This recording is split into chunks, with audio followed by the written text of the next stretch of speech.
hello आदालफोर नोंथांनि जेनाखि video क्लिपमोन आं बेखौहाय ससे बाहायनाय जासिगोन अन्नानै प्लिज आंनि भिडिअआवहाय कपिराइट स्ट्राइकफोर दाहर आरोना रिकुवेस्ट खालामनाय जाबाय प्लिज अन्नानै खुलुमबाय गोदान भिडिअ नोंथांमोन बयखौबो बरायबाय दिनै जों बे भिडिअनि गेजेरजों मिथिना लागोन बर' हारिनि सासे बिर जोहोलावनि जिउ जारिमिन बिथाङा बर' हारिखौ रैखाथि होनाय आरो बड'लेण्ड सोमावसारनायाव गिदिरथार रल लादों बिथांनि खामानि आरो एक्सन मावनायखौ जों बावगारना दोननो हाया बिथांनि मुंखौ जों बयबो मिथिखागौ बिथाङानो जादों डी जाब्रां फै जों बिथांनि खामानि लोगोसे बिथांनि जिउनि सोमोन्दै गुसुङै मिथिना लानि ओके थौदो बिदिब्ला भिडिअखौ जों स्टार्ट खालामनोसै लेट्स बिगिन बर' हारिनि बे बिर जोहोलावनि जोनोमा उदालगुरि जिल्लानि सिङाव थानाय 2 नं साफखाथि मुंनि गामियाव जोनोम मोन्दोंमोन बिथां डी जाब्रांनि गुबै मुङा जादों दिबजित दैमारि बिथांखौ नखरनिफ्रा अननायजों भाइटि होननानै गाबज्रियोमोन डी जाब्रां मुङा बिथांनि आफादाव दोनजानाय मुं बिथांनि बिमा बिफानि मुंखौ आं मोनथिनाय जायाखै थेवबो बिथांनि बिफायाबो हारिनि जोबोर सेन्टिमेन्ट आरो कन्ट्रिबिउसन होलांनाय मानसिमोन बिथाङा रमान हांखो आन्दलनावबो गोबां बिहोमा होदोंमोन लोगोसे बर' साहित्य सभानिबो गिदिर रल दंमोन लोगोसे बिथांनि बिमायाबो बड' मिडियामनि फार्स्ट बड' मिस्ट्रेसमोन बेफोरखौ नायोब्ला बिथांनि नखरा बर' हारिनि थाखाय गोबां कन्ट्रिबिउसन होलांनायमोन जानो हागौ बिथां डी जाब्राङाबो बेफोरबादि हारिनि सेन्टिमेन्टखौ बिफानिफ्रायनो मोनदोंमोन आरो बेबादिनो बिथाङा हारिनि थाखाय सानसे जिउ गारनो गोनांबो जादोंमोन फै जों बिथांनि उन्दै समखौ एसे मिथिना लानि बिथाङा उन्दै समनिफ्रायनो जोबोर एक्टिभ माइन्ड गोनां सुबुंमोन जा खामानि मावो बिथाङा गोसो होथाबना मावोमोन उन्दै समनिफ्रायनो बिथांनाव गिदिर हारिनि सेन्टिमेन्ट दंखायोमोन बिथाङा गेजेर आरो गोजौ फरायसालिखौ उदालगुरि हाई सेकेन्डारि फरायसालियावनो खालामदोंमोन बेयाव बिथाङा 10 पास खालामखांनानै शिलं शंकरदेवआव एचएस एबा हायार सेकेन्डारिखौ साइन्सआव फरायहैदोंमोन बिनिफ्राय फैफिननानै बिथाङा ग्रेजुवेसनखौ उदालगुरि कलेजनिफ्राय आर्ट्सआव कमप्लिट खालामफैयो बिथांनि फरायनायनि सोमोन्दै बिथांनि बिब'निफ्राय नोंथांमोना एसे मिथिनानै लादो फरायनायफ्रा बेसेबां फरायनायमोन ओरैनो फरायनाया बेथ' बिए पास खालामदों बिए पास खालामदों ना बिए पास खालामदों फरायनायाव गोरोंथारमोन नामा फरायनायाव गोरोंथारमोन मा डिपार्टमेन्टआव फरायनायमोन जेनेबा साइन्स ना आर्ट्स ओरैनो माबायावहा हायार सेकेन्डारि थारमाने सिगाङावथ' पिइउ जायोमोन बिखौ साइन्सआव डिग्रिया आर्ट्सआव स्कुलिंआ बबेनिफ्राय बानायनायमोन ओरैनो स्कुलिंआ माबा उदालगुरि हायार सेकेन्डारि स्कुल उदालगुरियाव 10खौ उदालगुरिनिफ्राय पास जादों बेनिफ्राय 12खौ बबेनिफ्राय पास जायामोन 12खौ शिलं शंकरदेवमोन शिलंनि शंकरदेवआव ना ओमफ्राय ग्रेजुवेसनखौबो आरो ना ग्रेजुवेसना उदालगुरि कलेज शिलंआव क्लास 12खौ कमप्लिट खालामदों बेनिफ्राय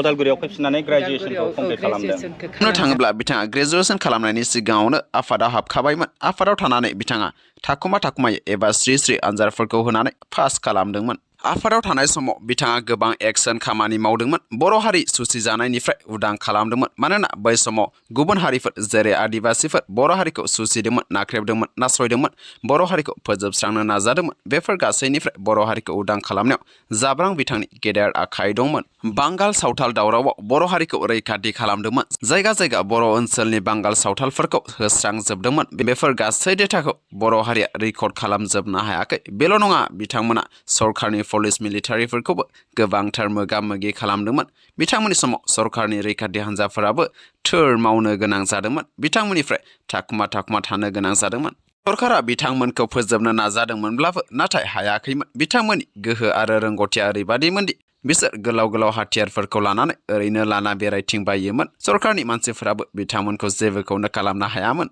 बै समाव जानांगौ ndfb नंथ'आमोन BSFमोन आरो आफादाबो गावनाय गैयामोन BSF हान्जायैनो बिथांमोना बर' हारिनि थाखाय खामानि मावदोंमोन बिथांजों लोगोसे आरोबाव बर' बिर जोहोलावफोरनि मुंखौ जों खोनायो जेरै जलदब हायथालि आरो गोबांबाव बिथांमोनाबो खम नङामोन बिथांमोननि गोहोआ सरकारखौ थोर मावहोनो हादोंमोन बिथांमोननि एक्सन मावनाय जों गोबां खोनायो नाथाय बेफोरनि डिटेल्स डेटाखौसो जों नागिरना मोनाखै सा ओनसोलनि गोबां आदिबासि मानसिफोरखौ होस्रांनानै बर' मानसिफोरखौ सोदोंमोन चिरां बेंटल ओनसोलावनो बिथांमोना बांसिनै थायोमोन आरो बेयावनो जाब्रां बिथाङा थैदोंबोमोन बिथांमोननि एक्सन मावनायखौ बुङोब्ला चिरां जिल्ला फाथाबारि थिनालि बेयाव गोबां सरकारनि पुलिस मिलिटारिफोरा थैनो गोनां जादोंमोन बेयाव दंमोन जाब्रां जलदब हायथालि आरो माखासेबाव बेबायदि गोबां माखासे आरो जाथायफोर दंबावो जोबथारनायाव आं बेखौल' बुंनोसै 1996 मायथाइनि 26 फेब्रुवारियाव चिरां जिल्ला बhur थिनालियाव सरकारनि ISF हान्जाजों मोगा मोगि जानायाव डी जाब्रां बिथाङा गुलि जानो गोनां जादोंमोन बे हांगामायावनो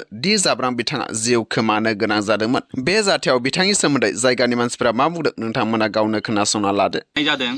दा मुंख्लंआ बबे जायगायाव जायामोन एसे फोरमायना होदो बिथाङा मुंख्लं जादोंमोन बhur थिनालि होननाय मोनसे जायगायाव इन्डियान सिकिउरिटि फर्सनि जों मोगा मोगि जानाय समाव बिथाङा बे जायगायाव मुंख्लं जादों आरो बे मुंख्लं जानाय मायथाइयानो जाहैबाय 1996 नि 26 फेब्रुवारियाव बे समाव जोबोद दावराव दावसिमोन बै समाव जोबोद जों खोनानाय बायदिब्ला बुंनो थाङोब्ला बै समाव जोङो सोरबाया दङमोन सोरबाया गैयामोन सोरबा नुदों सोरबा नुवाखै बेबायदि आरो बै समाव आफादनि होननानै बुङोब्ला एनडिएफबि एक्सुवेलि एनडिएफबि हयथ' बे समाव डिक्लेयार जाथ'वाखै बिएसएफ बर' सिकिउरिटि फर्सनि उनाव एनडिएफबि डिक्लेयार जाबायमोन डिक्लेयार जानायनि उनाव बिथांमोना गोबां एक्सन मावनायनि समाव बेबायदिनो इन्डियान सिकिउरिटि फर्सजों मोगा मोगि जानायाव मुंख्लं जादों आरो मा बुहुर तिनिआलियाव बेनिफ्राय बारा गोजान नङा खाथियावनो आरो बिथांमोनजों मोगा मोगि जानाय समाव जे बिथाङा बे जायगायाव मुंख्लं जाबाय मुंख्लं जानायनि उनाव बिथांमोना सरकारनि जाय एजेन्टफोर एबा इन्डियान सिकिउरिटि फर्स बा पुलिस सिआरपि आर्मि बिथांमोना गोबां नागिरनो सेस्था खालामदोंमोन जे बिथांनि गोथै सहखौ लांनो थाखाय एभिडेन्सखौ नागिरदोंमोन जे नंमारगौना नंमारा थैदोंना थैयाखै सियर जानो गोसो जादोंमोन हयथ' थैयाखैबो जानो हागौ बा थैदोंब्ला सोर लांखो आरो जुदि लांदोंब्ला हयथ' जाय बबे जायगायाव लांदों आरो जाय लांदों हयथ' डाइ हार्ड फेन जानो हागौ सापर्टार जानो हागौ दा बिनि गेजेरजों जाहाथे गुबुनफोरखौबो नागिरनो सुलुं मोननो आगान संदाननो हागोन खोमा होनना सेस्था खालामदोंमोन नाथाय जोबोद सुखुनि बाथ्रा गोजोननि बाथ्रा गावनि भबिष्यतखौ गावनि न'खरनिखौ गावनि गामिखौ अलखदाव खोख्लैनानैब्लाबो नैबे अन्थाइबारि गामिनि रायजो राजाफोरा जोबोद जोथोनै बिथांनि गोथै सहखौ लाबोदों आरो लाबोनानै गामियावनो मोनसे जायगायाव बिथांनि गोथै सहखौ फबदों आरो फबनानै जोबोद सेक्रेसि मेनटेन खालामनानै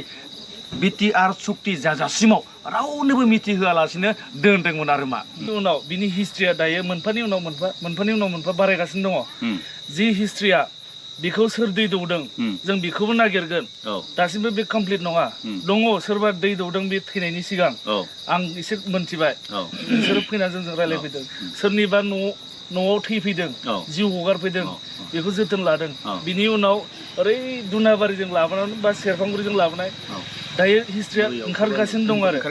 बे हिस्ट्रिखौ जों कमप्लिट खालामगोन लासैनो जों मिथिनायाव माने जे बर'नि हाल एवनायाव मै होग्रा मोनसे मै दङ दा बे मै सायावसो बैसां बानायनानै बानना लाबोदों